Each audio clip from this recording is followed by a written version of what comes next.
पितृ यज्ञ कर लो, अपने माता पिता को सम्मान कर लो, यथार्थ सेवा कर लो। अतिथि यज्ञ कर लो, विद्वानों का सत्कार कर लो, विद्वानों को भगवान का दर्जा दे दो और अपने सुख छोड़कर उन्हें सुख देने की कल्पना कर लो। अपने घर में, अपने जीवन में, अपने हृदय में उनका वास कर लो। बलि यज्ञ कर लो, चींटी, कौआ, कुत्ता, गाय, इनको भोजन करा लो, इनकी सेवा कर लो। 5 यज्ञ रोज जो करके जीवन जिएगा,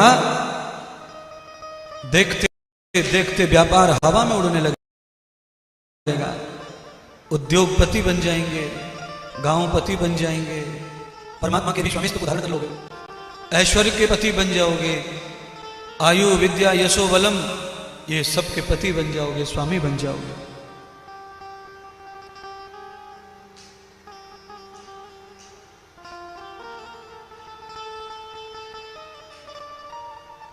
श्रीमद् भागवत की कथा अनेक सुनी आपने, इस कथा को भी आप सुन रहे हैं और भी बहुत सारी कथाएं सुनी,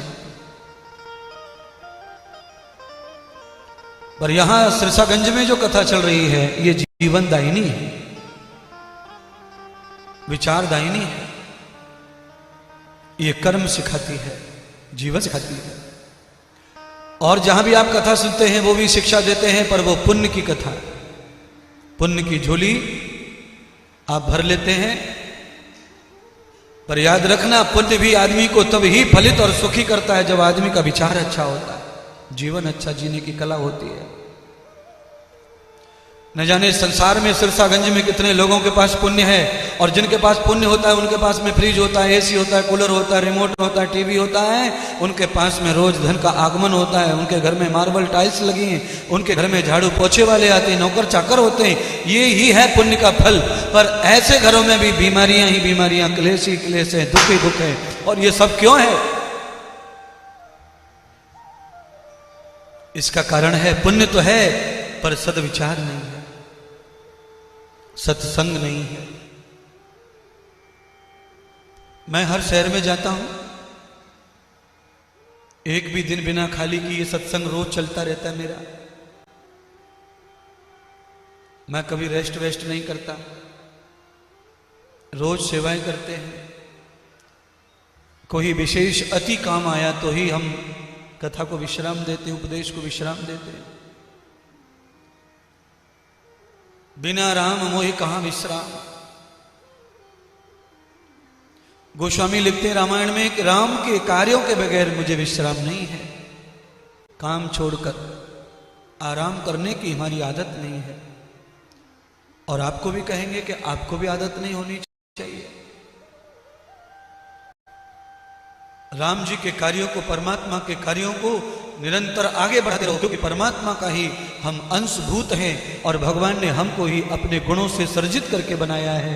और प्रभु चाहते हैं कि हम उनके जैसे काम करें, हम उनकी परंपरा को पालें, उनकी सभ्यता को पालें, उनकी संस्कृति को पालें, उनके आचरण को पालें। और उनके ही आचरण को जो पालते हैं वही ब्रह्माचरणी कहलाते हैं, और बाद में ऋषि उनको ब्रह्मचारी कहते हैं, उन्हीं को ब्राह्मण कहते हैं। परमात्मा की व्यवस्था का जो संयोजन करता है, पालन करता है, जीवन जी, वो ब्राह्मण कुल में गिना जाता है। ब्राह्मण कुल में पैदा होकर दारू पीता है, गुटखा खाता है, झूठ बोलता है, बकवास करता है, चापलूसी करता है, बकरी पालता है, बकरे पालता है, कुत्ते पालता है, कुतिया पालता है, उसको शूद्र कुल का प्राणी माना गया है।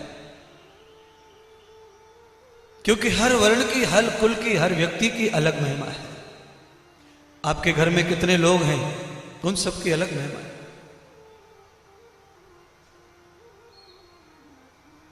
हर व्यक्ति की अलग महिमा है। एक घर में डॉक्टर, एक टीचर। टीचर से कहो तुम भी पढ़े लिखे हो, तुम सुई लगा दो, मम्मी बीमार है, वो नहीं लगाएगा, उसके लिए डॉक्टर चाहिए।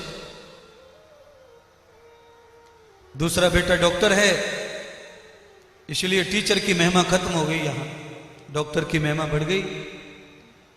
और जब बच्चों को ट्यूशन पढ़ाने का काम आया तो डॉक्टर को कहो तो वो भी फेल है, उसकी महिमा कम हो जाती है, वहां टीचर की महिमा बढ़ जाती है। एक ही घर के दो सदस्य एक ही माता पिता के उदर से पैदा हुए, पर मुंडई मुंडई मत्र भिन्ना मुंडई मुंडई यत्र युक्ता मुंडई मुंडई सतम विचार।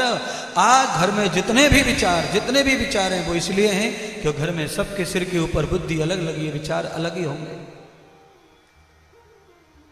कुछ चीज ऐसी होती हैं जिसे परिवार पूरा मानता है, पर विचार तब भी अलग होते हैं, दिनचर्या अलग होती सबकी। हम मान लेते हैं घर में ऐसी क्या चीज है जिसको सभी मानते, विचार एक न होके भी मान लेते। पूजा पाठ। पूजा पाठ की ऐसी परंपरा होती है हमारे घरों में कि जिसे अच्छा बुरा घर का हर सदस्य स्वीकार करता है। बाकी जीने की कला सब में अपनी अपनी होती है, सब अपने अपने तरीके से जीते हैं। मैं अब ये कहना चाहता हूं कि हमारा 5-6 लोगों का जो परिवार है वो तो है ही, पर भगवान वेद में कहते हैं वसुधैव कुटुंबकम, हमारा ये विश्व सारा परिवार है। हमारा समाज, हमारा गांव, हमारा मोहल्ला हमारा परिवार है। आज हम पंडाल में बैठे हैं, अपने घरों से चले आ रहे हैं, सब एक ही पंडाल में बैठते हैं, एक दूसरे के पास बैठते हैं। ये हमारा सबसे बढ़िया परिवार है, सत्संग परिवार, क्योंकि इस परिवार से श्रेष्ठ परिवार जगत में कहीं भी पैदा नहीं किया जा सकता। यहाँ शांति रहती है, यहाँ विचार बड़े होते हैं, यहाँ उपचार बड़ा होता है, यहाँ पर तीव्रता होती है विवेक की, और यहाँ पर ज्ञान तेजस्वी हो जाता है, यहाँ वैराग्य पैदा होता है, यहाँ अमृत शांति प्राप्त होती है। आदमी को कल अच्छा जीवन जीने की कला यहाँ प्राप्त होती है।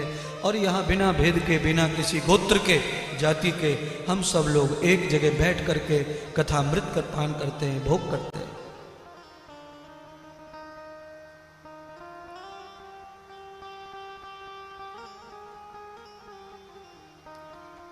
आप कथा के पंडाल के अगल बगल कोई लोग रहते होंगे, आप में से कोई होंगे ऐसे जिनका घर नजदीक होगा, कुछ लोग थोड़ा दूर से आए होंगे। यहां रहने वाले और दूर रहने वालों में कब कब मुलाकात हो सकती है? कभी नहीं। जहां तहां कभी ब्याह शादी में कहीं मिल गए तो मिल गए। ये हमारे चेयरमैन साहब ने कितना बढ़िया कार्य किया, पूरे सिरसागंज की महिला और पुरुषों को एक जगह 7 दिन लगातार मिला दिया और सबको एक परिवार बना दिया, सबको संगठित कर दिया इस कथा के माध्यम से। ये तो वक्ता के हाथ में है कि समाज को वो क्या परोसेगा, वक्ता के पास क्या ज्ञान है, क्या सोच है।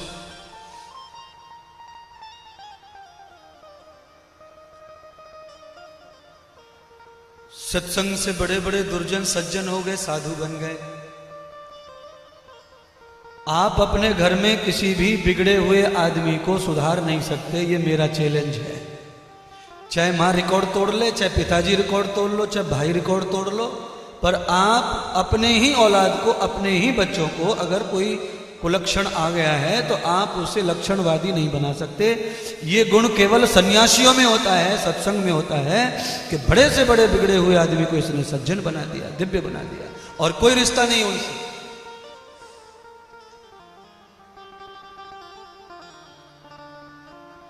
कोई रिश्ता नहीं, मेरी कोई पहचान नहीं आपसे।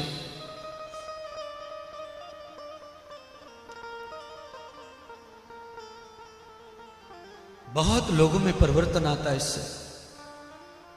थोड़ा ट्रबल ज्यादा ही है, कसी आवाज है, थोड़ा सही करो, फ्री करो उसको।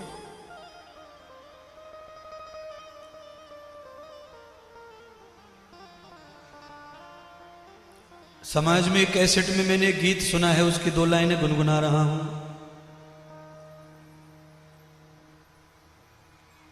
राम जी से मिलने का और सत्संग ही बहाना है, दुनिया वाले क्या जाने मेरा रिश्ता पुराना है। राम जी से